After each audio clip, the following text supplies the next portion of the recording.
Hello மக்களே, இன்னைக்கு Praveen eviction வந்து நிறைய பேர் வந்து அன்ஃபேர்னு சொல்கிறாங்க. என்ன கேட்டால் அன்ஃபேர்ன்றது நீங்கள் ஸ்ட்ராங் கண்டஸ்டன்ட் அந்த வகையில் சொல்லணும்னு சொல்கிறீங்கன்னா ஓகே. அப்படி பார்த்தா ஆதிரியே ஸ்ட்ராங் கண்டஸ்டன்ட் தான். அவங்க எந்த வகையில் அவங்க கேமை லூஸ் பண்ணியிருப்பாங்க அப்படின்னும் போது எஃப்ஜே அதுக்கு ஒரு முக்கியமான காரணம். அது வெளியில் வரலை. பட் ஆனால் எஃப்ஜேவை உள்ளே வச்சுக்கிட்டு ஆதிரியை வெளில அமிச்சாங்க. உங்களுக்கு அந்த லவ் கண்டென்ட் தான் தப்பு அப்படின்ற இடத்துல எஃப்ஜேவும் அது தப்பு தான். ஆனால் ஆதிரியை வெளில அமிச்சாங்க. இன்னொன்று வினோத்தை வந்து நான் சொன்ன மாதிரி ஆதிரியை வந்து அந்த கால் தூக்கி காமிச்ச விஷயங்கள் அப்படின்னும் போது இதுக்கான விளக்கத்தை அவங்க வந்து வெளில நிறைய இன்டர்வியூஸில் கொடுத்துருக்காங்க. ஸோ வினோத்தா அதை எதுவும் பண்ணியிருக்காரு. ஸோ 2 பேர் மேலேயும் மிஸ்டேக்ஸ் இருக்குது அப்படின்னும் போது ஒரு பொண்ணுக்கான இமேஜ் ஸ்டார்டிங்கில் தப்பாயிடுச்சுன்னா அதை அவள் எவ்வளோ கரெக்ட் பண்ணணும்னு நினச்சாலும் அது ஆரம்பித்த இடத்துக்கு தான் வந்து நிற்கோன்றதுக்கு பெரிய எக்ஸாம்பிள் ஆதிரி அப்படின்னு சொல்லணும். சரி, ஓகே. இப்போ பிரவீனுக்கு வருவோம். பிரவீன் வந்து ஸ்ட்ராங் கண்டஸ்டண்டா? அஃப்கோர்ஸ், கண்டிப்பாக. பட் ஸ்டில் அவரோட கேம் எங்கே லூஸ் ஆச்சு அப்படின்னும் போது அவரோட கேம் அவர் தனியாக ஆடுறேன்னு சொன்னாரே தவிர அந்த குரூப்பிசம்குள்ளே ஒளிஞ்சிக்கிட்டே தான் ஆடினார். அவர் எப்போ தனியாக தெரிஞ்சார்னா அந்த கேப்டன்சியில் தெரிஞ்சார். அகெயின் அந்த கேப்டன்சிலையும் பாருவால தான் தன்னோட கேப்டன்சி வந்து ஸ்பாயில் ஆச்சுன்ற மாதிரி அவர் ஃபீல் பண்ணிருந்தாரு. அது அவரோட பெர்ஸ்பெக்டிவ். என்னோட பெர்ஸ்பெக்டிவ், பாரு அந்த வீட்டில் கேப்டன் கூட மட்டும் கேம் ஆடலை, எல்லார் கூடயும் ஆடி இருக்காங்க. அதனால தான் எல்லார் பாக்கையும் சம்பாரிச்சிருக்காங்க. ஒருத்தங்க பவரில் இருக்காங்கன்னும் போது அந்த பவரில் அவங்க நியூட்ரலாக இருக்கணும் அப்படிங்கிறத பாரு ஸ்டார்டிங்லேருந்து துஷார் கிட்ட கனி கேப்டன்சிலேருந்து பிரவீன் கேப்டன்சிலேருந்து இன்ஃபேக்ட் திவ்யா கேப்டன்சி வரைக்கும் சொல்லிட்டு இருக்காங்க. அகெயின் பாரு அதை மெயின்டைன் பண்ணுவாங்களான்னு கேட்டால் அது அவங்க கையில் அந்த கேப்டன்சி வந்தாதான் தெரியும்.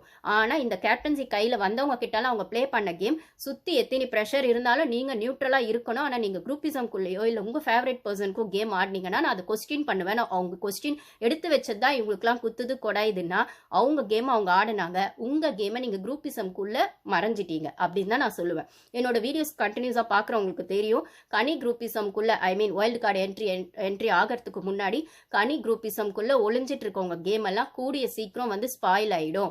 இவங்க 2 பேரும் வெளியில தெரியுவாங்க. யார் யார் தெரியுவாங்கன்னா கனியும் சபரியும் வெளியில ஒரு ஸ்டேஜ்ல தெரிய ஆரம்பிப்பாங்க. அவங்க தெரியவே இல்லைனாலும் இழுத்துட்டு வந்து சேனல் அவங்கள முன்னாடி நிக்க வச்சிருவாங்க. கனியும் சபரியும். ஏன்னா அவங்க 2 பேரும் சேனல் ப்ராடக்ட். இன்ஃபேக்ட் எஃப்ஜேவை கூடன்னு வச்சுக்கோங்களேன். எப்படி பிளாஸ்மாக்கு வந்த அப்புறம்லாம் வந்து எஃப்ஜே வந்து அந்த மியூசிக் போடணும்னு பிக் பாஸ் சொன்னதுலேருந்து அதுக்கப்புறம் கனி காரக்குழம்பு மீன் குழம்பு செம்மையாக இருந்ததுன்னு உள்ள தீபக் மஞ்சரி வந்து சொல்லிட்டு போனது வரைக்கும், அதுக்கப்புறம் அந்த விக்ரம் அந்த மேனேஜரை வந்து ரிசைன் பண்ணதுக்கப்புறம் மேனேஜர் போஸ்ட்டில் அந்த இடத்துல வந்து சபரியை வர வைக்கணுன்றதுக்காக பிக் பாஸ் பண்ண விஷயங்கள். ஏன்னா அங்கே நீங்கள் கவனிச்சிங்கன்னா விக்ரமே திருப்பி கொண்டு வர கண்டஸ்டன்ட் ட்ரை பண்ணுவாங்க. ஆனால் சீக்ரெட் டாஸ்க்னு சொல்கிற இடத்துல ஒருத்தங்க கேப்டன்ஸை அந்த ஒரு போஸ்டிங்கை விடணுங்கிறது அந்த டாஸ்க்குள்ளே இருக்கிற ஒரு part, one of the part அப்படின்னு சொல்லும் போது திருப்பி விக்கல்ஸ் அந்த இடத்துக்கு வர முடியாதுன்னும் போது அடுத்ததா கண்டிப்பா சபரி தான் வருவாரு அப்படிங்கறத டீம் யோசிச்சிருப்பாங்க. இல்ல பாருமே அதை எடுத்து வச்சாங்கன்னும் போது அந்த ஒரு நாள்லயே வந்து சூப்பரா வந்து சபரி வந்து அதை பண்ணிட்டாருன்னு சொல்லி அவரை பெஸ்ட் பெர்ஃபார்மரை வந்து கெஸ்ட் கிட்ட இருந்து அந்த ஸ்டாரை கொடுக்க சொன்னதுல அந்த ஸ்டார்லாம் அவங்கள கொடுத்தாங்கன்னு நினைக்கிறீங்களா?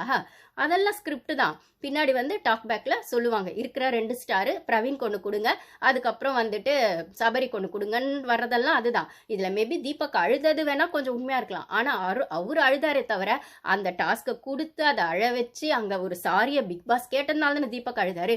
இது எல்லாமே வந்து பிக் பாஸ் என்னப்பா நீங்களே பாம வைப்பீங்க நீங்களே எடுப்பீங்களா அப்படிங்கிற கதையா தான் இருந்தது. எப்பன்னா இப்போ குறும்படம் போட்ட வரைக்கும் அங்க வந்து அந்த மீட்டிங் அரேஞ்ச் பண்ற உங்களுக்கு வந்து குறும்படம் என்ன போட்டாங்க, டாஸ்க் கொடுத்தாங்க, சாண்ட்ரா அதை எக்ஸிக்யூட் பண்ணாங்க அப்படிங்கிற வரைக்கும் தான் இருந்தது. நாமினேஷன் பாஸ் டைரக்ட் நாமினேஷனும் அப்படிங்கிறது, free nomination pass direct nomination அப்படிங்கிறதா வந்துச்சு. ஆனா அதுக்கு பின்னாடி 2 மீட்டிங்கை நான் அரேஞ்ச் பண்ணுவேன். அதுக்கான பிளாஸ்மால ஒரு எல்லாரும் சேர்ந்து பேசுறதுக்கான ஒரு மீட்டிங்கை நான் அரேஞ்ச் பண்ணுவேன். ஸோ உங்க டாஸ்க்கை சீக்ரெட் டாஸ்க்கை நீங்க அந்த இடத்துல சாமர்த்தியமா எக்ஸிக்யூட் பண்ணிக்கலாம் அப்படின்னு அவர் சொல்லியிருப்பாரு அப்படின்னு சொல்லும் போது அந்த மீட்டிங் அரேஞ்ச் பண்ற இடத்துல தான் பாரு வந்து அந்த சாண்ட்ரா ஒன்று கோவத்தில் ஒன்று சொல்லியிருப்பாங்கல்ல, அப்போ அவங்க தப்பாக பேசிட்டாங்க, அவங்க அசிஸ்டன்ட் மேனேஜர் ஜாபை ரிசைன் பண்ணணும்னு சாண்ட்ரா போகிற போக்கில் ஜஸ்ட் ஒரு லைன் சொல்லியிருப்பாங்க. அது எத்தனை பேர் கவனிச்சிங்கன்னு தெரியல. அப்போ விக்ரம் வந்து பாரு கிட்ட கேட்பாரு, பாரு ப்ளீஸ் எனக்காக நீ வந்து அசிஸ்டன்ட் ஜாப் மேனேஜர் ரிசைன் பண்ணால் நான் ஏன் பண்ணணும், நான் எதுவும் தப்பாக சொல்லலையே, நான் வந்து என்னோட விஷயங்களை இல்லை அசிஸ்டன்ட் மேனேஜரை என்னோட விஷயங்களை அவங்க கிட்ட அந்த ஹேட் கேட்டேன், ஐ மீன் அந்த இதுவை கேட்டேன், அந்த ஷெஃப் கேட்டை கேட்டேன், க்ளவுஸ் கேட்டேன் அப்படிங்கிற மாதிரி அது வந்து அவங்க ஸ்ட்ராங்காக நின்றுடுவாங்க. அவங்க ஸ்ட்ராங்கா நிக்கிற இடத்துல தான் விக்ரம் வந்து என்னால இந்த ப்ரெஷரை ஹேண்டில் பண்ண முடியலன்னு அதை ரிசைன் பண்ணுவாரு. ஸோ எலி வலைக்குள்ள தானா வந்து மாட்டிக்கிட்டது தான் இந்த என்னன்னு சொல்றது, இதை எப்படி சொல்றதுன்னு எனக்கு தெரியல. அவரா வந்து தானா மாட்டிக்கிட்டாருன்னு தான் சொல்லணும். அவருக்கு வந்து ஒரு டாஸ்க் கூட குடுத்தாங்களே, இப்ப வெளில போறவங்களுக்குலாம் அந்த ஹெல்த்தி கிராசரி பெருங்காயம்னு சொல்லிட்டு தானே அந்த கிஃப்ட் குடுக்குறாங்க. அது வகையிலேயே ஒரு டாஸ்க் நடந்துச்சுல்ல. பிக் பாஸ் வீட்டோட பெருங்காயம். நான் இப்ப அந்த டாஸ்க் பத்திலாம் பேசுறதில்ல. சின்ன சின்ன டாஸ்க் அப்படின்னும்போது கான்ட்ரோவர்சி மட்டும் தான் பேசுறேன். ஏன்னா அங்க பேசுறதுக்கு ஒண்ணுமே இல்ல. திருப்பி திருப்பி இவங்க உள்ளுக்கே தான் ஓட்டு போட்டுக்கிறாங்கன்னும்போது பெருசா ஒண்ணும் இல்ல. ஸோ அந்த ஹெல்த்தி கிராசரி பெருங்காயம் டாஸ்க்ல விக்ரம் தான் வின் பண்ணியிருப்பாருன்னா, ஸோ பெருங்காயன்றது ஒரு முக்கியமான இன்கிரீடியன்ட் சமையல்ல தான். ஓகேங்களா? ஆனா, அந்த சமையல்ல அந்த பெருங்காயம் கலக்கும்போது மேபி ஃப்ளேவர் இருக்கலாம். அந்த ஃபுட்டுக்கு அது டேஸ்ட்டா கூட இருக்கலாம். ஆனா, அது இல்லாமயும் சமைக்க முடியும். நெறைய பேருக்கு அந்த பெருங்காய ஸ்மெல்லே புடிக்காது. அது இல்லாமயும் சமைக்க முடியும். அது இருந்தாலும் அது கண்ணுக்கு தெரியாது அப்படிங்கிற பட்சத்துல, நான் விக்ரம அந்த வீட்ல அப்படித்தான் பார்க்குறேன். அவரு இருக்காரு. அவருக்கு தேவையான இடங்கள்ல அவர் தெரியிறாரு. ஆனா, கேம்க்கான டிசர்விங் அவரான்னு கேட்டா, கண்டிப்பா கிடையாது. இத